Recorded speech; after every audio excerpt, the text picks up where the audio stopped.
جو بھی چیز آ رہی ہے ایک فلڈ آف انفارمیشن ہے جو میڈیا ہمیں بتا رہا ہے، ہم اس پہ آنکھ بند کر کے یقین کر رہے ہیں، تو اس کا کیا ساتھ ہے؟ میں وہی کہہ رہا ہوں نا کہ دیکھیے اگر وہ جھوٹ ہی ہمارا میڈیا بول رہا ہے، وہ اس لیے بول رہا ہے نا کہ ہماری جو بنیادی غلطی ہے وہ وہاں سے شروع ہوئی ہے. میں نے بولا اگر ہم نے 1947 14 اگست سے ایک سچا ملک بنانے کی کوشش کی ہوتی تو یہ سب پراؤڈ نہ ہوتا. ہاں اب یہ بات کہ میں یہاں بیٹھا ہوں اور ہمارا ملک بالکل ٹھیک ہے، ہمارے صدر بھی ٹھیک ہیں، ہمارے وزیر اعظم بھی ٹھیک ہیں، ہماری کیبنٹ بھی ٹھیک ہے، ہمارے سارے وزراء بھی ٹھیک ہیں، اور ہمارے جو بیوروکریٹس ہیں وہ بھی سارے ٹھیک ہیں. آپ یقین کیجئے کہ دنیا کا کوئی فرد بھی آپ کے ساتھ فراڈ نہیں کر سکتا، ممکن تھا ہی نہیں ہے. اصل میں ہم اپنی بنیاد کو بھول گئے اور اس کی وجہ سے پھر یہ دھکے کھاتے پھرتے ہیں. جی تو یہ دھکے کھانے سے بچنے کا بہترین طریقہ یہ ہے کہ میں اور آپ ایک تو ہم اپنی اس بنیاد کی طرف آ جائیں، وہ جو اسلام کی بنیاد ہے، جی اور فراڈ کی وجہ سے نہیں، سچائی کے ساتھ، ایمانداری کے ساتھ. ایک بات. اچھا دوسری بات یہ، مجھے یہ بتائیے کہ ایک ضمیر ہے نا، آپ کے پاس ایک ضمیر ہے، کیا وہ آپ کو نہیں بتاتا کہ یار یہ جو بات ہے میں سن رہا ہوں یہ کس حد تک ٹھیک اور کس حد تک غلط ہو سکتی ہے؟ اب یقین کیجئے، میں آپ کو ایمانداری سے بتاؤں، زاہد صاحب بہت سے حوالے میرے جانتے ہیں کہ میں اس طرح کے فراڈ کا کبھی شکار نہیں ہوا. ٹھیک ہے، خدا کا شکر ہے، میں اپنی ذاتی زندگی کی بات بتا رہا ہوں.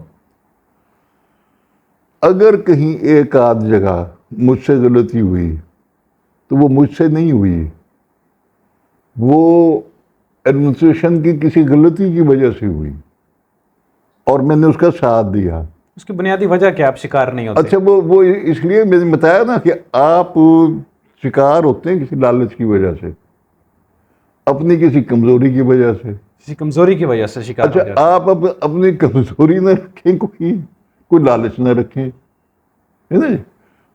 یہ جو پرابلم پیدا ہوتا ہے نا، یہ اس لیے پیدا ہوتا ہے کہ مجھے جانا ہے جناب کمشنر کے پاس، اور کمشنر کے پاس جا کے وہ غلط کام اپنا نکلوانا ہے تو مجھے خوشامد کرنی پڑے گی، مجھے جھوٹ بولنا پڑے گا. اچھا اگر یہ میرا اس طرح کا معاملہ نہ ہو، مجھے جھوٹ ہی بولنے کی ضرورت نہ پیش آئے، کسی کو دھوکہ دینے کی ضرورت نہ پیش یعنی کہ اس کے پیچھے کہیں نہ کہیں آپ کی علمی، آئے. اخلاقی یا مالی کمزوری ہوتی ہے. کمزوری ہوتی ہے، ہماری اپنی خود کمزوری ہوتی ہے اپنی.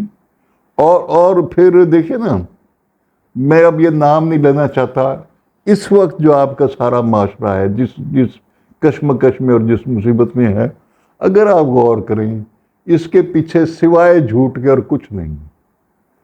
ادھر بھی اور ادھر بھی، جہاں بھی دیکھ لیں آپ، بھئی ایک آدمی نے دوسرے کو دھوکہ دینے کی کوشش کی، دوسرا پہلے کو دھوکہ دے رہا ہے. اچھا میں نہ اس کے ساتھ ہوں نہ اس کے ساتھ ہوں، تو آپ بچاؤ ہوا ہوں. دھوکہ تو گول چکر ہوتا ہے، واپس لوٹ کے آتا ہے. واپس آتا ہے. اس لیے میں کہتا ہوں آپ مہربانی کریں اور اپنے اداروں کو بھی اور اپنی ذات کو بھی اس فراڈ سے بچائیں. اور یہ جو ہے نا، یہ قائد اعظم اور علامہ اقبال کا پاکستان، اس کو واقعتاً اسلام کا پاکستان بنائیں. جب میں جھوٹ نہیں بولوں گا، آپ بھی جھوٹ نہیں بولیں گے، تیسرا آدمی ہمارے سے جھوٹ نہیں بول پائے گا. آپ نے ذرا غور کیجئے نا، یا تو کوئی ہمارے ساتھ دنیا میں تجربہ نہ ہوا ہو. دیکھیے کم از کم حضرت وسلم کا زمانہ، حضرت ابوبکر صدیق کا زمانہ، حضرت عمر فاروق کا زمانہ، حضرت عثمان غنی کا زمانہ، کوئی جھوٹ، کہیں فراڈ آپ کو کہیں نظر آیا؟ ہاں جہاں کہیں لالچ آ گیا، جہاں کوئی تھوڑی بہت آدمی میں کہیں کمزوری ہو گئی، وہاں پرابلم پیدا ہو گیا. ہماری پوری تاریخ جو ہے نا، پوری تاریخ، یہ جو 1500 سال کی ہماری تاریخ ہے، ذرا اس ساری کو اس کے صفحے دیکھ لیجئے. آپ کو جہاں کہیں یہ اس طرح کی چیز نظر آئے گی، وہیں آپ کو ایک دھوکہ نظر سر آئے اب گا. تو دھوکے کی اور پروپیگنڈا کی اس نہج پر پہنچ چکا ہے کہ بانیہ پاکستان، ان کا آپ ذکر بھی کر رہے ہیں، ان کے خلاف ایک خاص ایک کمپین چلائی جا رہی ہے، اور مختلف طرح کی، شاید زاہد علی خان صاحب نے آپ کے ساتھ کچھ ان کے مواد شیئر بھی کیا ہوگا، آپ سے ڈسکس بھی کیا ہوگا. وہ ایک ٹویٹر پہ بھی اور دوسرے سوشل میڈیا پہ خاص کیمپین چلائی جا رہی ہے ان کے دیکھیے سر، خلاف. یہ اس طرح کی ایک بات ضرور سمجھ لیجیے میری بات. زاہد صاحب نے مجھ سے تھوڑا سا ذکر کیا تھا ایک دن. ایک بات آپ سے بتانا چاہتا ہوں. میں نے قائد اعظم کی زندگی کا جس طرح مجھے مطالعہ کرنا چاہیے اس طرح میں نے نہیں کیا، لیکن میں نے قائد اعظم کے مخالفین کا بھی مطالعہ کیا، میں نے ان کے حمایتیوں کا بھی مطالعہ کیا. ٹھیک ہے. ٹھیک نا؟ اور ایسے لوگوں کا مطالعہ کیا جو نامور لوگ تھے. مثلا میں نے ابوالکلام آزاد کا مطالعہ کیا، ابوالکلام آزاد کے جو شاگرد تھے ان کا مطالعہ کیا، میں نے علامہ اقبال کا مطالعہ کیا. اور دیکھیے علامہ اقبال ایک زمانے میں قائد اعظم کے بہت مخالف تھے، جی ایک زمانے میں ان کے بہت حامی بھی تھے. ایسا ہی ہے. اچھا، مولانا ظفر علی خان کا مطالعہ کیا. آپ یقین کیجئے ان لوگوں نے بھی کبھی قائد اعظم پر انگلی نہیں اٹھائی. آج اگر کوئی نوجوان انگلی اٹھا رہا ہے تو پھر ایک بات میری سمجھ لیجئے، وہ یہ ہے کہ اصل میں اسے قائد اعظم سے شکایت نہیں ہے، اسے آپ کے ملک سے شکایت ہے، موجودہ حالات سے شکایت. نہیں سر، نہیں، یوں نہیں میں کہنا چاہتا. میں یہ کہنا چاہتا ہوں وہ کہیں سے نہ کہیں سے، تل ابیب سے، واشنگٹن سے، کہیں دہلی سے، وہاں سے فنڈڈ ہے، یا ایسے فنڈڈ لوگوں سے ان کا کوئی رابطہ ہے. اب وہ جان بوجھ کے ہے، اتفاق سے ہے، یا یعنی یوں سمجھیے کہ بے اتفاقی سے، یوں اتفاقاً ہے ایسا، وہ ایک الگ بات ہے. ورنہ آپ یقین کیجئے کہ دیکھیے ابوالکلام آزاد جیسے آدمی نے کبھی قائد اعظم پہ انگلی نہیں اٹھائی. کچھ لوگ یہ جو جسے نا کٹا پھٹا پاکستان، اس کی وجہ سے قائد اعظم سے ضرور ناراض تھے. ٹھیک ہے. لیکن دیکھیے نا انہی لوگوں کو وہاں سے ہجرت کر کے آخر پھر پاکستان آنا پڑا. میں سب سے بڑی مثال آپ کو دے رہا ہوں، عطا اللہ شاہ بخاری. عطا اللہ شاہ بخاری بہت بڑا آدمی تھا، جی بالکل. ٹھیک ہے نا جی، اور انڈیا کا آدمی تھا. ملتان میں تو اس کا کچھ بھی نہیں تھا. آخر کیوں آنا پڑا اسے پھر واپس؟ آخر ملتان میں اور مظفر گڑھ میں کیوں آنا پڑا اسے؟ بھئی دیکھیے ایک زمانے کا جبر ہوتا ہے. میری یعنی 100% یہ یعنی مجھے یقین ہے اس بات کا کہ اگر پاکستان نہ بنتا اور خدا نہ خواستہ یہ جو ایک خطہ ہمیں ملا یہ نہ ملتا، آج نہ ایران ہوتا اور نہ افغانستان، نہ سعودی عرب ہوتا اور نہ مکہ اور مدینہ، اور نہ ادھر جاپان تک کوئی ملک. اس لیے کہ آپ کا جو ہمسایہ یا اس وقت جو دلی پہ جو حکمرانی جس کے پاس ہوتی نا، وہ اس سے پہلے کئی قوموں کو کھا گیا. آپ کو معلوم ہے نا، میں ایک بات پوچھ رہا ہوں کہ بدھ مت کہاں پیدا ہوا تھا؟ جین مذہب کہاں پیدا ہوا تھا؟ وہ سب یہی ہندوستان میں. اب کہاں ہے وہ؟ یہ تو اسلام کی مذہب کی سختی ہے، اور اتفاق سے ہندو کو موقع نہیں ملا کہ وہ اسلام کو یہاں ختم کر سکتا.